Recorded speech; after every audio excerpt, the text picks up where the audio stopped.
हे dear Chandriya, ये करीब 17वीं सदी में हुआ था जब एक हिलटॉप पर one of the real physicist एक छोटे से एक्सपेरिमेंट को अंजाम दे रहे थे। इस एक्सपेरिमेंट का मकसद था स्पीड ऑफ लाइट को कैलकुलेट करना। अगर आपने एल्बर्ट आइंस्टाइन, गैलीलियो गैलीली और रिलेटिविटी जैसे बज़वर्ड्स को सुना है तो आपको ऑलरेडी पता होगा कि लाइट हमारे यूनिवर्स का सबसे फास्टेस्ट ट्रैवलिंग एंटिटी है और कोई भी मैसिव ऑब्जेक्ट इस स्पीड से ज़्यादा फास्ट ट्रैवल नहीं कर सकता। ये छोटा सा फैक्ट इस बात पे आधारित है कि स्पीड ऑफ लाइट एक यूनिवर्सल कांस्टेंट है, मतलब इसका वैल्यू कभी भी चेंज नहीं होता, एटलीस्ट इन वैक्यूम। बट यार खुद सोचो कि ऐसा होना ज़रूरी है? अगर हाँ तो इसके पीछे का लॉजिक क्या है, और अगर नहीं तो किन केसेज में हम इस स्पीड ऑफ लाइट को बदलता हुआ ऑब्जर्व कर सकते हैं। माइंड इट, हम आपको इस वीडियो में कुछ ऐसे एक्सपेरिमेंटल रिजल्ट के बारे में भी बताने वाले हैं जिसमें इस स्पीड को बदलता हुआ देखा गया है and not under the change of medium, मतलब ये वैक्यूम में स्पीड ऑफ लाइट को बदलते हुए ऑब्जर्व किया गया है और ये रिजल्ट किसी भी तरह से स्पेशल थ्योरी ऑफ रिलेटिविटी को डिस्प्रूव नहीं करता। I know, absurd right? Relativity खुद एक अनचेंजिंग स्पीड के कॉन्सेप्ट को सामने रखता है एंड समहाउ ये उसके चेंज होने के बावजूद भी किसी तरह से अफेक्टेड नहीं होता। बट ये आखिर कैसे पॉसिबल है और इसके क्या क्या इम्प्लीकेशंस है, इस चीज़ को समझने के लिए आपको इस वीडियो को एंड तक देखना होगा। So are you guys ready? Let's get started.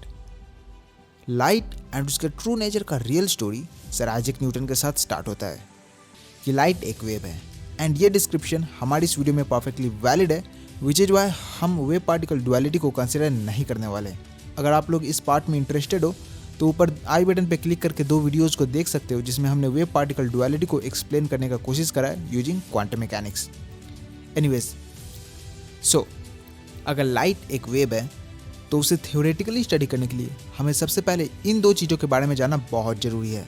First, वो किस मीडियम में ट्रैवल करने वाला है एंड सेकेंड, उस मीडियम के कौन से प्रॉपर्टीज़ हमारे वेव के बिहेवियर को इन्फ्लुएंस करने वाले हैं। वेल, फर्स्ट वाला तो काफ़ी ऑब्वियस है बिकॉज वेव का डेफिनेशन खुद ये कहता है कि वेव किसी मीडियम में होने वाले डिस्टर्बेंस की वजह से प्रोड्यूस होता है। तो ऑफकोर्स वो मीडियम कैसा है ये हमारे वेव के बिहेवियर को कंट्रोल करने वाला है एंड एग्जैक्टली यही हमारे पॉइंट 2 का इम्पॉर्टेंस भी है बिकॉज इसका यूज करके हम ना सिर्फ वेव के स्पीड के बारे में इंफॉर्मेशन एक्सट्रैक्ट कर सकते हैं बल्कि साथ में हम इस पॉइंट का यूज करके उस वेव की स्पीड को इंक्रीज या डिक्रीज भी कर सकते हैं। बट आगे बढ़ने से पहले हम इस चीज़ को एक फैमिलियर एग्जांपल के साथ देख लेते हैं ताकि लाइट के बिहेवियर को समझने में हमें और भी ज़्यादा क्लैरिटी मिले। इस वेव को हम साउंड वेव कहते हैं और यह मैटेरियलिस्टिक मीडियम में होने वाले डिस्टर्बेंस की वजह से प्रोड्यूस होता है। इस वेव के बिहेवियर को एक मैथमेटिकल इक्वेशन गवर्न करता है जिसे एनालाइज करके हम उसके प्रॉपर्टीज़ को डिस्कवर कर सकते हैं। यह इक्वेशन ये कुछ ऐसा दिखता है एंड इसे हम 3 पार्ट्स में डिवाइड कर सकते हैं। फर्स्ट पार्ट हमारा वेव स्पेस में कैसा फैला हुआ है, उसके शेप एंड डिस्ट्रीब्यूशन कैसा है इसके बारे में बताता है। सेकंड पार्ट इस वेव का डिस्ट्रीब्यूशन समय के साथ साथ किस तरह से चेंज होने वाला है इस चीज़ के बारे में बताता है। एंड थर्ड पार्ट जो हमारे काम का है वो वेव की स्पीड को मैथमेटिकली कैलकुलेट करके देता है।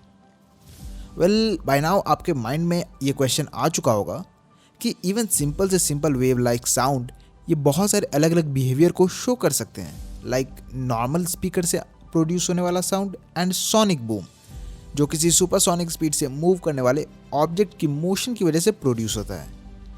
अगर आप लॉजिकली देखो तो इन दोनों साउंड में ज़मीन आसमान का फ़र्क है। नॉर्मल स्पीकर से प्रोड्यूस होने वाले साउंड किसी भी तरह से डिस्ट्रक्टिव नहीं होते, तो वहीं सोनिक बूम बहुत ही ज़्यादा डिस्ट्रक्टिव इफेक्ट्स को प्रोड्यूस करता है। बट स्टिल समहाउ इन दोनों साउंड वेव के बिहेवियर को एक ही इक्वेशन डिस्क्राइब करता है। तो आखिर ये कैसे पॉसिबल है? वेल, इसका आंसर बहुत ही सिंपल है। ये इक्वेशन एक डिफरेंशियल इक्वेशन है जिसकी वजह से इसके infinite number of different possible solution हो सकते हैं एंड इन सॉल्यूशंस में से कौन सा सॉल्यूशन हमारे वेव को डिस्क्राइब करता है ये उस वेव के इनिशियल कंडीशन पे डिपेंड करता है। मतलब वो शुरुआत में जब उस वेव का जन्म हुआ था तो वो वेव किस तरह से बिहेव कर रहा था, ये बात उसके फ्यूचर को डिस्क्राइब करता है। Well, anyways, back to the equation जिसका यूज करके हम साउंड वेव की स्पीड को कैलकुलेट कर सकते हैं। अगर आप इस इक्वेशन को ध्यान से देखोगे तो इसमें आपको कुछ एक्स्ट्रा पैरामीटर्स देखने को मिलेंगे जैसे कि बल्क मॉड्यूलस या टेंशन या डेंसिटी जो कि बेसिकली मीडियम पर डिपेंड करता है। Which means speed of sound कुछ ऐसे पैरामीटर्स पर डिपेंड करता है जो यूनिवर्सल नहीं है, एंड इन्हें चेंज करके हम स्पीड ऑफ साउंड को इंक्रीज या डिक्रीज कर सकते हैं। एंड ऑब्वियसली बिकॉज ये सभी टर्म मटेरियल स्पेसिफिक है, इसलिए स्पीड ऑफ साउंड इस बात पर भी डिपेंड करता है कि वो किस मीडियम में ट्रैवल कर रहा है। एग्जैक्टली लाइक साउंड, लाइट भी एक वेव है, but unlike sound it's an electromagnetic wave.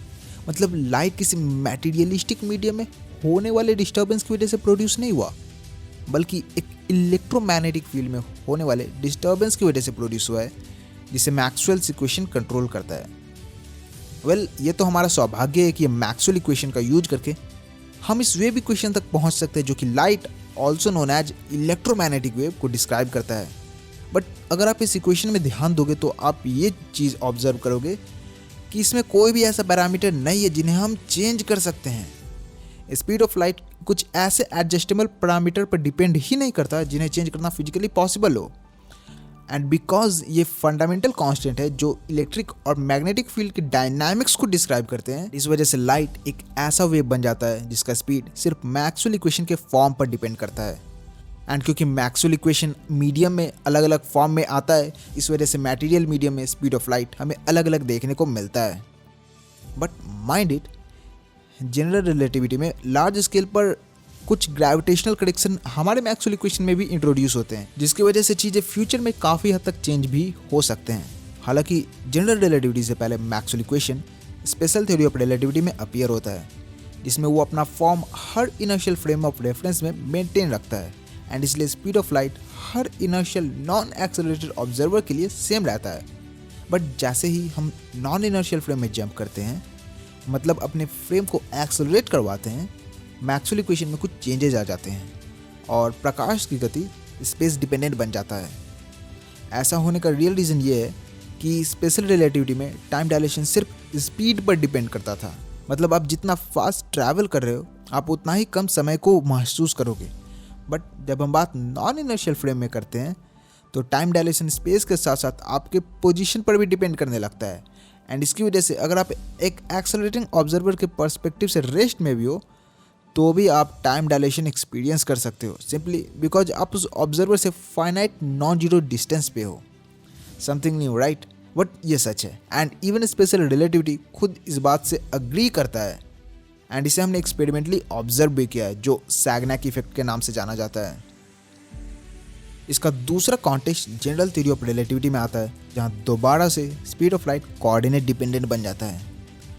Interestingly, अगर आप स्पीड ऑफ लाइट को किसी ब्लैक होल की इवेंट होराइजन पर कैलकुलेट करोगे तो आपको रिजल्ट 0 मिलेगा, विच इन अ वे आप सोच सकते हो कि एक वैलिड रीज़न है।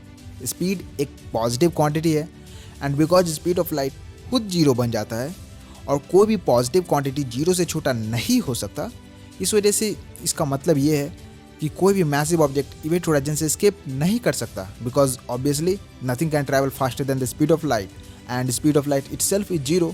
तो ऑब्जेक्ट के पास सिर्फ एक ही रास्ता है, वो इवेंट होराइजन को क्रॉस करके ब्लैक होल के अंदर सिंगुलैरिटी में जाकर खत्म हो जाए। एनीवेज, बिकॉज मैं आपको मिसलीड नहीं करना चाहता, इस वजह से यहाँ पे एक फेयर वार्निंग मैं देना जरूर चाहूँगा कि रिजल्ट कोऑर्डिनेट डिपेंडेंट है, एंड जैसे ही हम दूसरे कोऑर्डिनेट में जाएंगे, स्पीड ऑफ लाइट का वैल्यू भी बदलने लगेगा। But that's understandable. इसे आप ऐसे सोचो, अगर आप 36 किलोमीटर पर आवर की स्पीड से बाइक को राइड करते हो, तो अगर आप कोऑर्डिनेट चेंज करोगे from kilometre per hour to metre per second, तो आपको 10 मीटर पर सेकंड का आंसर आएगा। आप देख सकते हो कि आपका स्पीड का न्यूमेरिकल वैल्यू तो चेंज हो चुका है फ्रॉम 36 टू 10, बट इससे फिजिक्स में किसी भी तरह से चेंजेस नहीं आया है, बिकॉज यू नो जिस तरह से फिजिक्स पहले बिहेव कर रहा था, फिजिक्स अभी भी उसी तरह से बिहेव कर रहा है। जो चीज़ चेंज हुआ है उसका न्यूमेरिकल वैल्यू चेंज हुआ है, बिकॉज हमने कोऑर्डिनेट सिस्टम अलग अलग चूज करा है।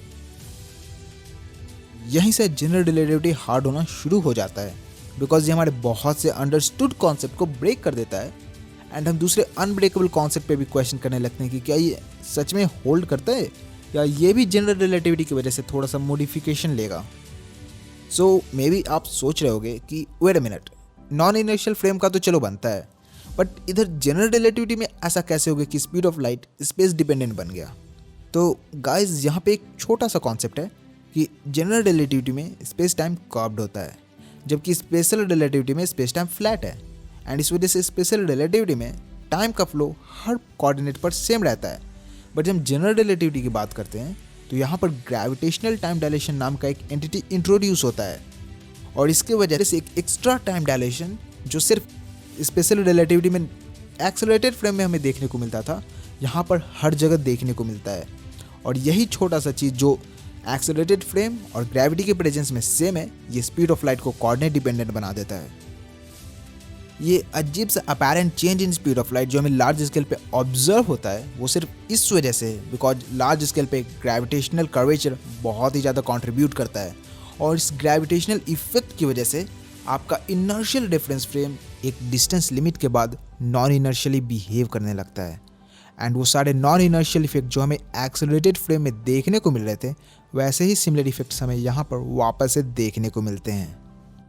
एनीवेज, मैं इस चीज़ को और ज़्यादा कॉम्प्लिकेटेड नहीं करूँगा, एंड अगर आपको इस चीज़ के बारे में और भी ज़्यादा डेप्थ में जानना है तो मैं कुछ रिसोर्सेज एंड लिंक्स डिस्क्रिप्शन में डाल दूँगा, कुछ रिसर्च पेपर्स एंड बुक्स के, जिनमें पढ़कर आप इस चीज़ के बारे में और डेप्थ में अंडरस्टैंडिंग गेन कर सकते हो।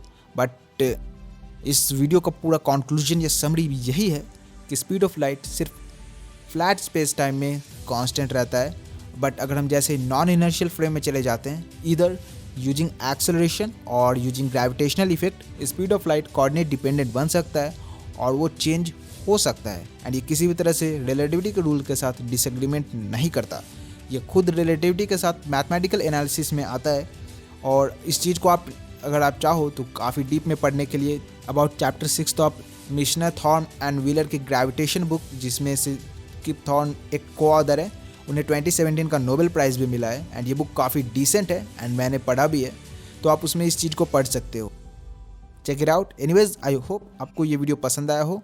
अगर हाँ तो चैनल को सब्सक्राइब, वीडियो को like and do all of that. I will meet you in the next video. Till then, stay curious, keep learning.